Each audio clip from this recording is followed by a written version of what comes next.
Okay, here we've got an exponential function used to describe a practical situation, the temperature of a furnace. And we've got to get, first of all, the value which theta approaches after a long time. Now, the nicest way to do this, actually, and it's good practice, is to draw the sketch graph of this. So we've now got a basic e to the x graph, but it's being transformed, okay, by, well, we've got a couple of multiplications going on. We've got a multiplication outside, we've got a multiplication inside, and we've also got an addition, which is outside. So there are three transformations. In fact, some of them are kind of doubles because we're multiplying by minuses. So when you do a times minus 0.1, then the minus is going to make it a reflection, and the 0.1 is going to do some stretching as well.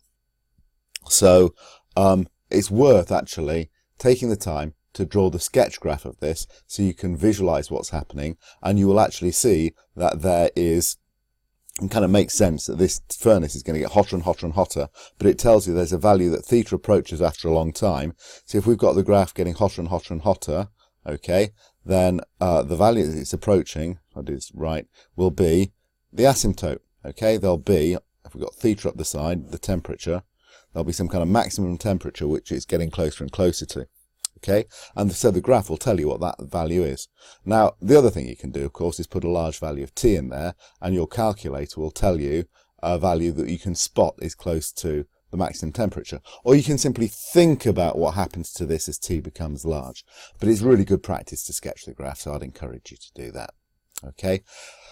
All right, so that's the interesting part, part A. Part B is, well, it's still interesting, but it should be easy. All right, we're trying to find out when this thing here equals 1,500. So I've got, this stuff here, and it's got e's in it.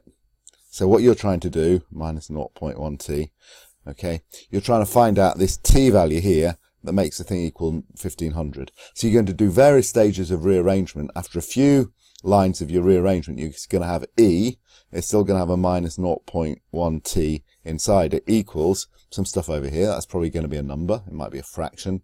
Okay, but then the magic step is you make the e go away to find out minus 0.1 t by doing ln of whatever you've got on the other side, and then you get what t is. Now, it doesn't say in this particular question we have to leave it exact because it's in a context. Okay, it's probably okay to give t to three significant figures, okay, in minutes. So that's probably what I'd do. All right, but it's this log step that is the key bit. All right, hope that helps.